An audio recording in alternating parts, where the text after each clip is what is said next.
Oke, Assalamualaikum. Video ini agak sedikit berbahaya, jadi gue akan menyampaikannya dengan perlahan, karena yang gue sampaikan ini lagi hangat banget gitu. Jadi terpecah dua di fans timnas Indonesia. Ada yang bilang stay stay, ada yang bilang stay out. Gue akan memberikan penilaian pribadi gue, pendapat pribadi gue, bahkan kalian pun silahkan nanti di kolom komentar, karena lagi-lagi gue selalu baca kolom komentar, dan gue jadikan itu bahan materi konten gue sebenarnya. Jadi kalian tuh sebenarnya lebih pintar daripada analisa-analisa yang ada di TV. Jadi gue banyak kebantu banget dengan komentar-komentar kalian. Jadi silahkan berpendapat.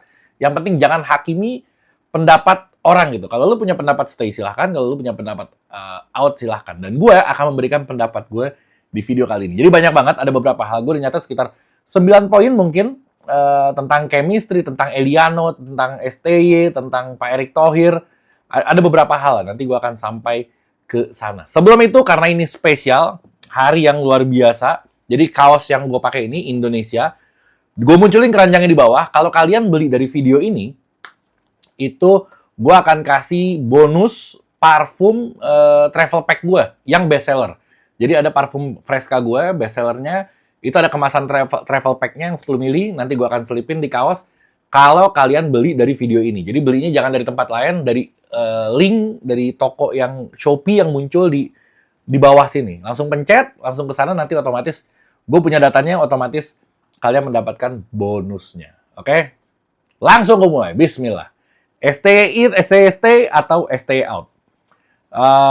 Banyak yang bilang STY harus out karena mainnya gitu-gitu aja. Ada juga yang bilang STY harus stay karena jangan ngerubah di tengah-tengah kompetisi. Gue berada di posisi yang bingung.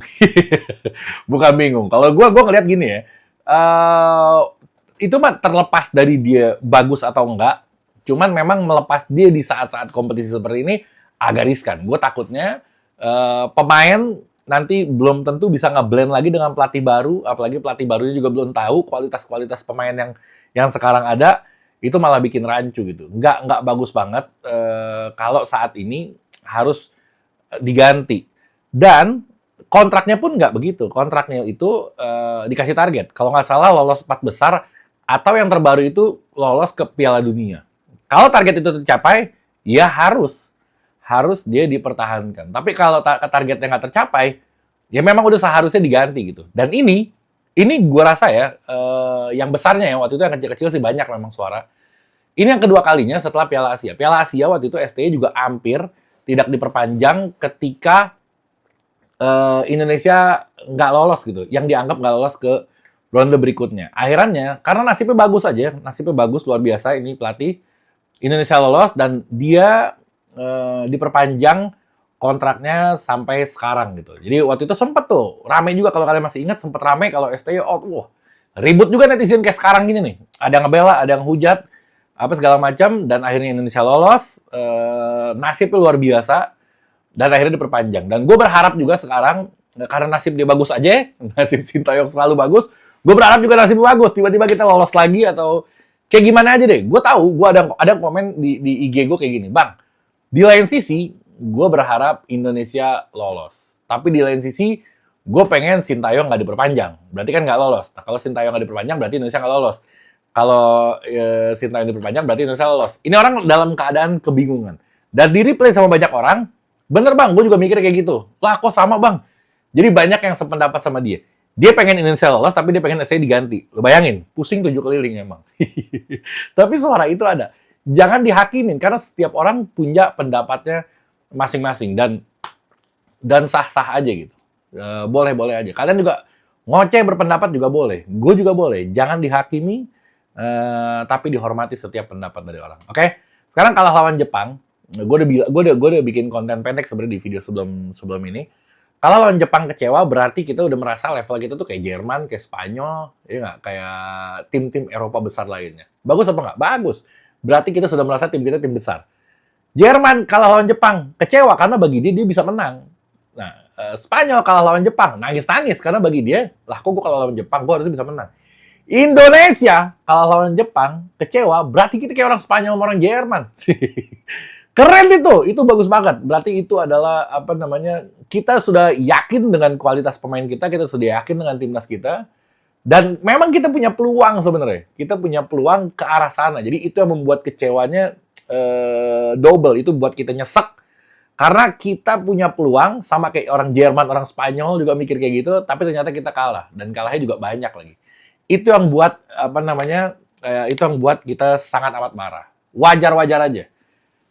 Jerman, Spanyol, Indonesia, ya salah. Kita sudah selevel dengan mereka. Oke. Ada yang bilang kayak gini, ini menarik banget ya. Ada yang bilang, udah ditambah pemain naturalisasi yang baru, oke, masih aja kesulitan. Kemarin di Piala Asia kita bisa 3-1 lawan Jepang, sekarang ditambah pemain naturalisasi baru, sekitar 8 pemain, harusnya kita lebih hebat, ternyata kita lebih babak belur.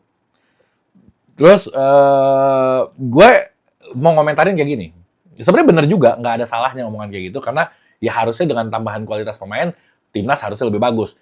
Idealnya memang kayak gitu. Cuman gini, Jepang ini udah menjadi satu tim, itu udah 2-3 tahun ke belakang gitu. Dia udah main bareng, dia udah ikut TC kemana-mana, dia udah kompak dan segala macam. Indonesia, setiap permainan lawan, setiap kualifikasi Piala Dunia, pasti ada pemain baru.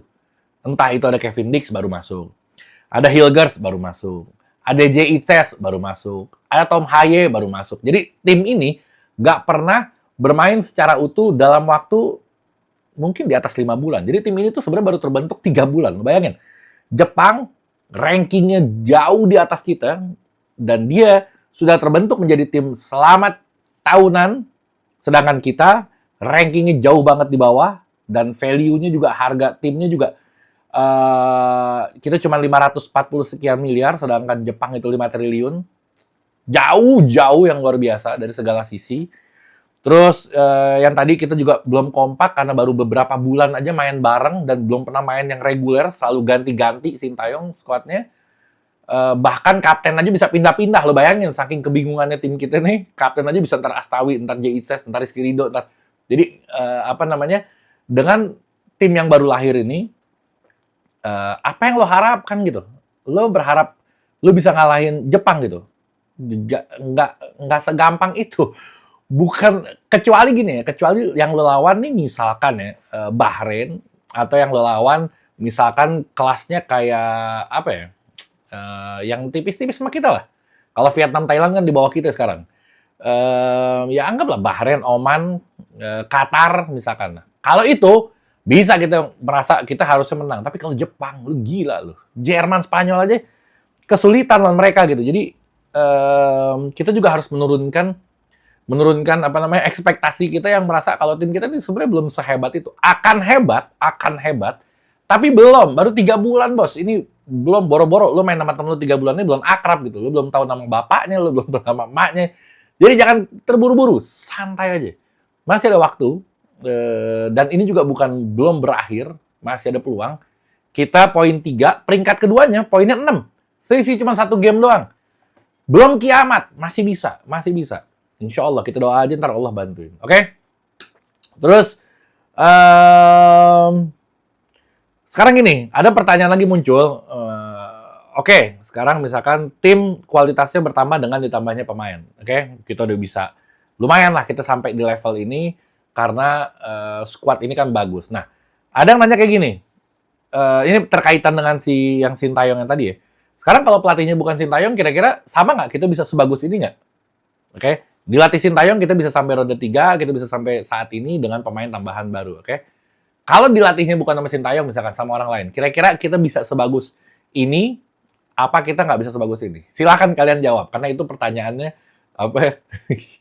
Karena ini pertanyaannya untuk kalian, bukan untuk gue. Jadi, ini menandakan si pelatih ini balik lagi ke awal, stay atau out gitu. Karena dengan kualitas pemain yang ada, dengan pelatih yang berbeda, apakah sama aja atau memang Sintayong yang bisa untuk meracik si pemain-pemain ini. Silakan kalian, gue nggak mau ngejawab, gue nggak berani ngejawab karena serangannya dahsyat. Gue pernah bikin konten tentang kayak gini, sampai gue take down udah setahun yang lalu, 2 tahun yang lalu gitu.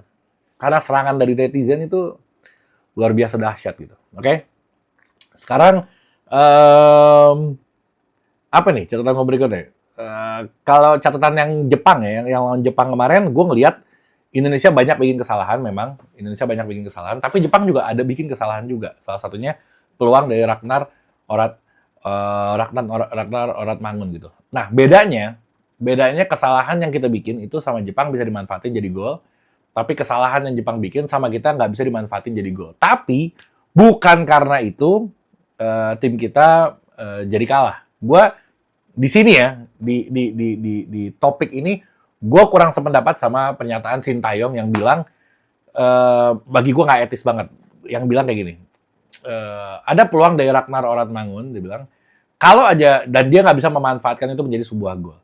Kalau itu gol, tentu kita nggak akan kalah. Jadi karena Ragnar Oratmangun gagal mencetak gol, jadi tim kita kalah. Itu kata Sintayong di press conference setelah pertandingan. Bagi gue, ini adalah pernyataan yang blunder, dan ini sebenarnya nggak pantas diucapkan oleh seorang pelatih. Kenapa ya? Karena alasannya kayak gini.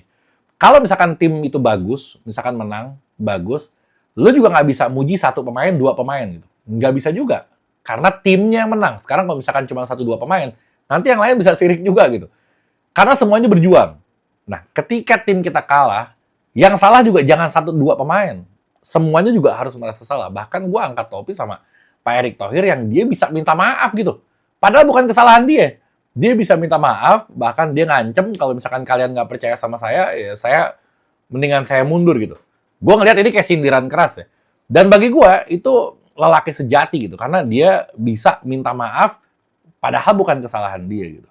Nah, harusnya jangan menyalahkan personal satu atau dua pemain, karena itu nanti mengganggu, si pemainnya juga akan keganggu gitu. Lah, lo bagian gue nggak dipuji. Bagian gue bikin kesalahan sekali, tiba-tiba gue dihajar habis nih.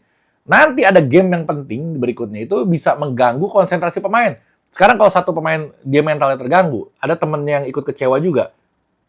Ini bikin nanti di ruang ganti itu nggak kondusif. Harusnya, kalau menurut gue, ini kritikan gue, silahkan kalian setuju atau nggak boleh seorang pelatih itu, dan gue jarang banget ngedengar seorang pelatih nyalahin individu pemain, yang menyalahkan karena orang ini tim kita kalah. Itu bagi gue bahaya banget itu bisa menghancurkan chemistry yang ada di tim itu gitu, menurut gue. Oke? Ada memang kejadian-kejadian di timnas Indonesia. Erick Thohir gue salut banget karena dia bisa, keren deh videonya, ntar mungkin gue bisa tampilin. Dia bisa ngucap kayak gitu tuh, bagi gue itu lelaki sejati sih. Padahal kesalahannya sebenarnya bukan ada di dia sendirian gitu. Oke? Akhirannya, karena video itu keluar, gue awalnya pas ngeliat video itu gue bilang, waduh ini jangan-jangan translatornya yang salah nih. Gue karena ngeliat di waktu itu YouTube-nya apa gitu, Sindo atau apa gitu. Akhirnya gue tungguin sampai berita yang lain, gue ngeliat di Kompas. Ternyata translate-nya masih sama. Gue pikir orang asal ngetik aja bikin isu gitu. Ternyata di Kompas juga sama. Waduh, gue pikir berarti beneran juga nih nyalahin si Oratmangun gitu. Itu membuat gue bener-bener kecewa, tapi nggak menjadikan gue meminta dia out. Nggak juga. Tetap kontrak hormatin, tapi nggak boleh ngomong kayak gitu, karena itu mengganggu. Oke? Terus yang berikutnya, tentang fans timnas Indonesia di catatan gue. Gue berada di North kemarin, ada Lagrande, ada Ultras Garuda. Gue respect luar biasa sama mereka, karena depan mata gue, bahkan gue menjadi bagian itu yang mengangkat koreonya. Gue ngelihat perjuangan mereka. Gue ngelihat dia narik tali itu yang berat luar biasa, ditambah hujan, berat juga koreonya. Dan gue ngelihat instruksi-instruksi dari teman-teman di bawah, gue salut sih. Dan gue tahu banget kalau itu tuh bukan persiapan yang 1-2 hari, itu persiapan yang mungkin seminggu mereka udah ada di GBK untuk mempersiapkan talinya, untuk mempersiapkan bentangannya, untuk mempersiapkan koreonya.